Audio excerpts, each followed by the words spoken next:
And we are about to begin Game 2 of our doubleheader dito po sa ating venue, the Subic Bay Gym. Dito po sa Olongapo, Zambales, day number, what's this, 14,000 na yata tayo dito sa ating Filbasket Subic Championship. Noel Zanate this time, kasama po si Javi Palanya. And the matchup that we will be having today will be the Nueva Ecija Bespren trying to restart another win streak. Kalaban naman itong sliding 7A Primus. That's right, 7A Primus looking to get back on the winning track after a 4-game losing streak here in this tournament. Let's see if they can catch the bus to the quarterfinals. They are in danger of missing that bus.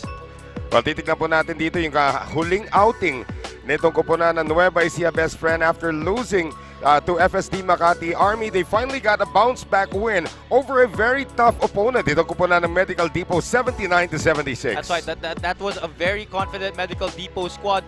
Nueva Ecija Bespren had a lot of opportunities to run away with that game in that one. Medical Depot top gun Patrick Cabahog was only 1 out of 9 from the field in that game. But the free throws that they gave up to Medical Depot, they were 24 out of 36.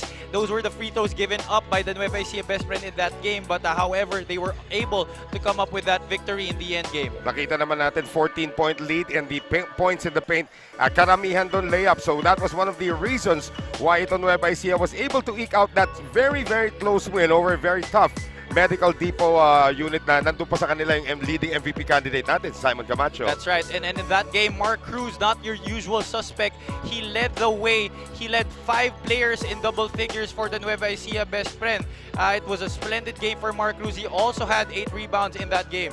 Well, Mark Cruz, let's see if he can actually replicate that performance. Played over 20 minutes in that game. Tandaan natin, Nueva Ecija is using a very, very tight rotation and Mark Cruz is an integral part of that one. Para naman dito sa kupunan ng 7A Primus, they had a pretty good start in that matchup that they had against the Burlington EOG. In fact, they had 32 first quarter points in that one, but could only muster 7 points in the second quarter, and it was all downhill from there. That's right. It was a smoking start for them in the first quarter. However, the Burlington EOG trademark defensive coach Brito Roma was in full display from then on.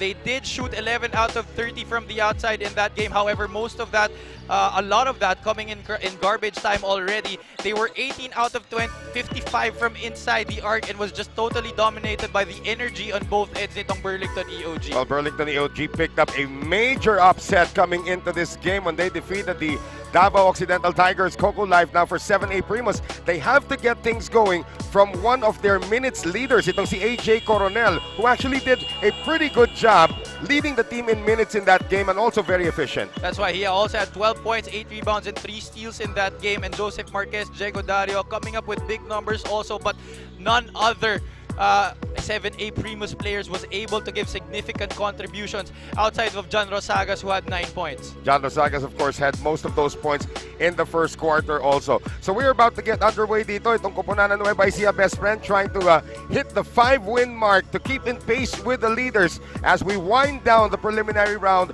of our tournament dito. 7A Primus, of course, they're still not out of the woods, but they need to start winning right now. Let's send it over now to Ken Pangilinan in just a few moments for the introduction of the starters. Magandang gabi mga ka-Filbasket. Action continues on our 14th day of competition here at the 2021 Filbasket Subic Championship presented by Coco Life. Our game at hand is between the Nueva Ecija Bespren versus 7A Primus. Let's meet the starting lineups.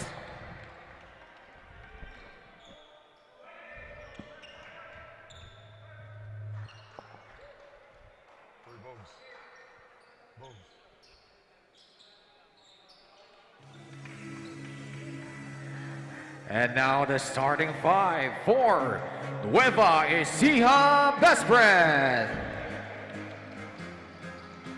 At forward, 6'1" from Far Eastern University, number 8, Jason Delfinano. Also at forward, 6'2" from St. Nicholas College, number 16, Cherek Nakpil.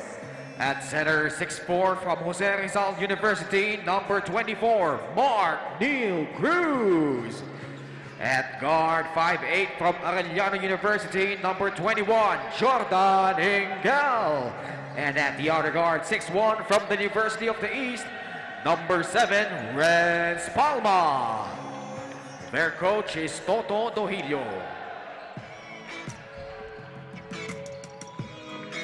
And now the starting five for 7A Primus.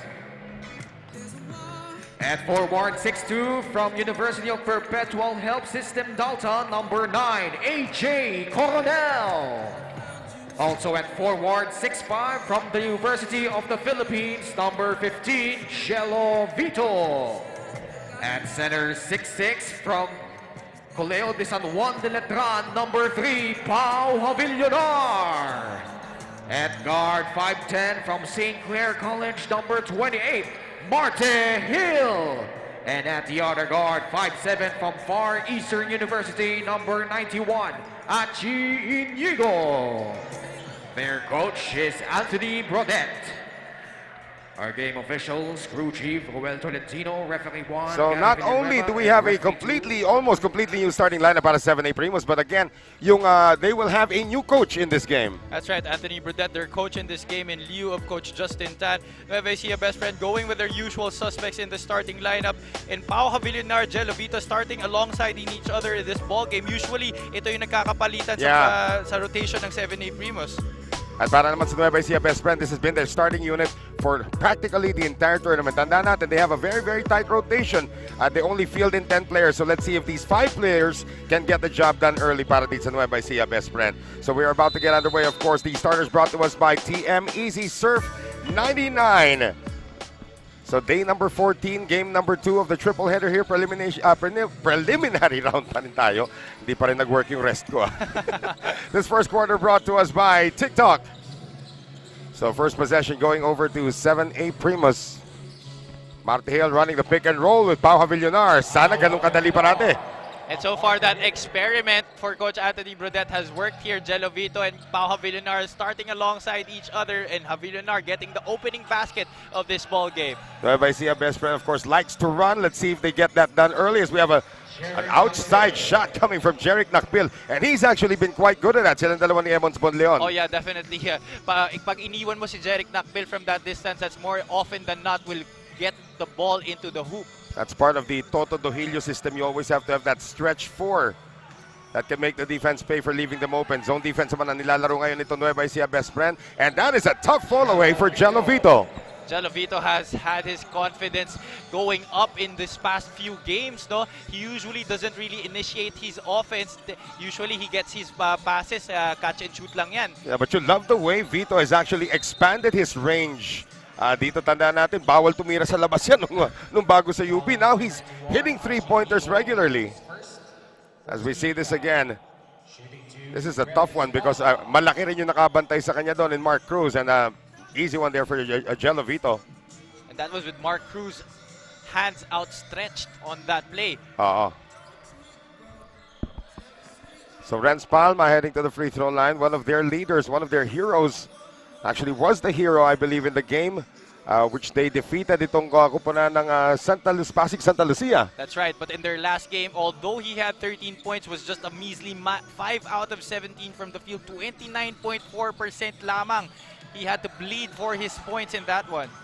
And also a mere +5. Tandaan natin, this guy is one of the leaders in plus-minus sa kanyang kupunan. That's right, he's also the 3rd leading scorer of this tournament, 14.7 points per ball game.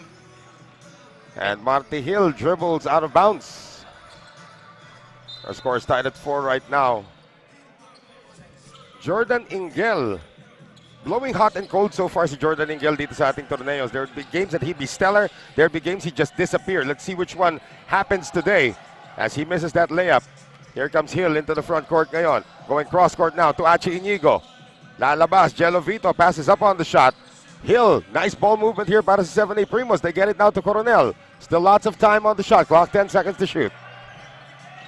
Inigo, nice cut by Hill, and Marte Hill defies the defense. That ball movement hasn't really been present in the past few games para dito sa 7A Primus, and they're off to a good start because of it. They've only missed 1 shot so far dito. Coco Life is the official partner here in the Filbasket Subic Championship, at mainit din na panimula rito nito Nueva Ecija Bespren, matching 7A Primus practically shot for shot. Well, that's what 7A Primus wants to happen. They do have a knack of starting well, pero it will be seen if they will be consistent throughout this game.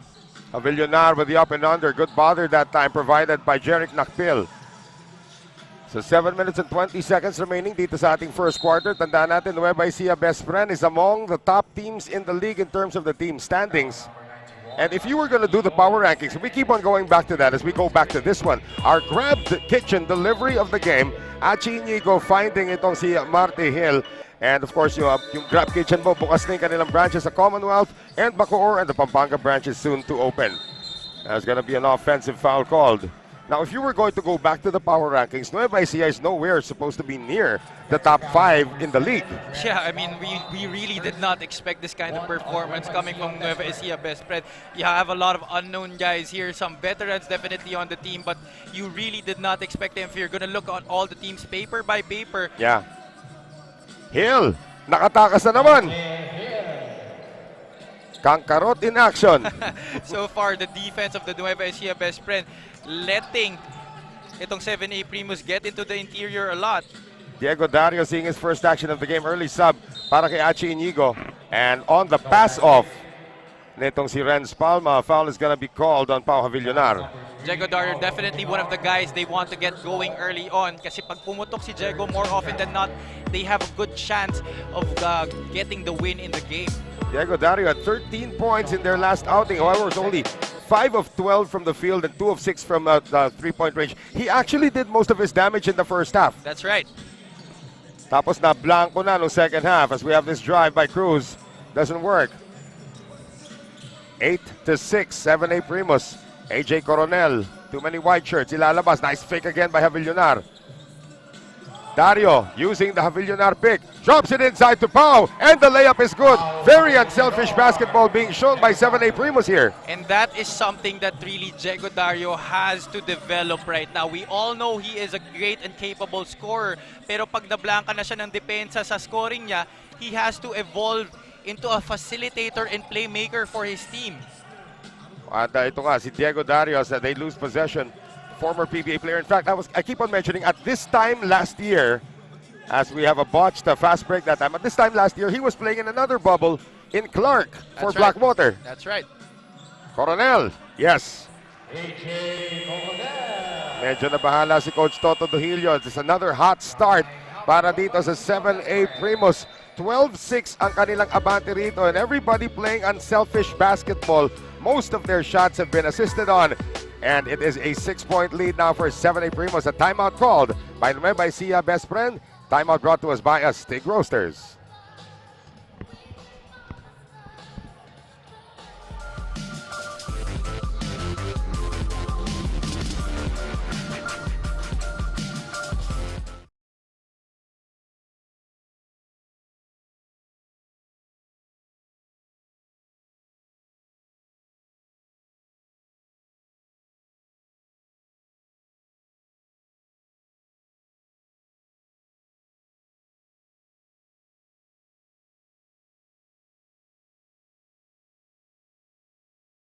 Seconds remaining dito sa ating first quarter. A very good start, reminiscent of the start that 7A Primus had in their last outing against Burlington EOG, where they led by 7 points at the end of the first quarter. 32 points scored in the first quarter.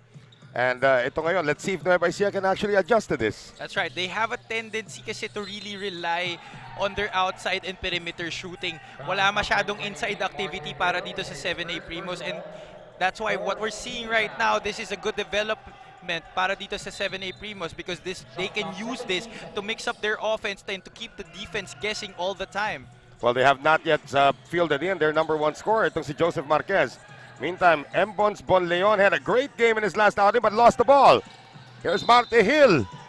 And he will manufacture free throws. Jordan Ingela matatawagan na foul.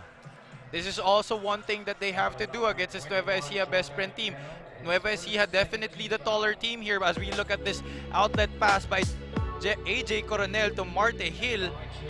Tandaan natin na Javi Marte Hill had a really bad game in their last outing. Oh yeah, he put up a lot of hurried shots, a lot of very bad decisions. Yeah. And contributed to the losing cause nitong 7A Primus. And what we're seeing right now with 7A Primus to start this ball game, ganda nga ng ball movement na pinapakita nila ngayon. They are second to the last in assists dito sa ating torneo, only averaging 18 assists per ball game.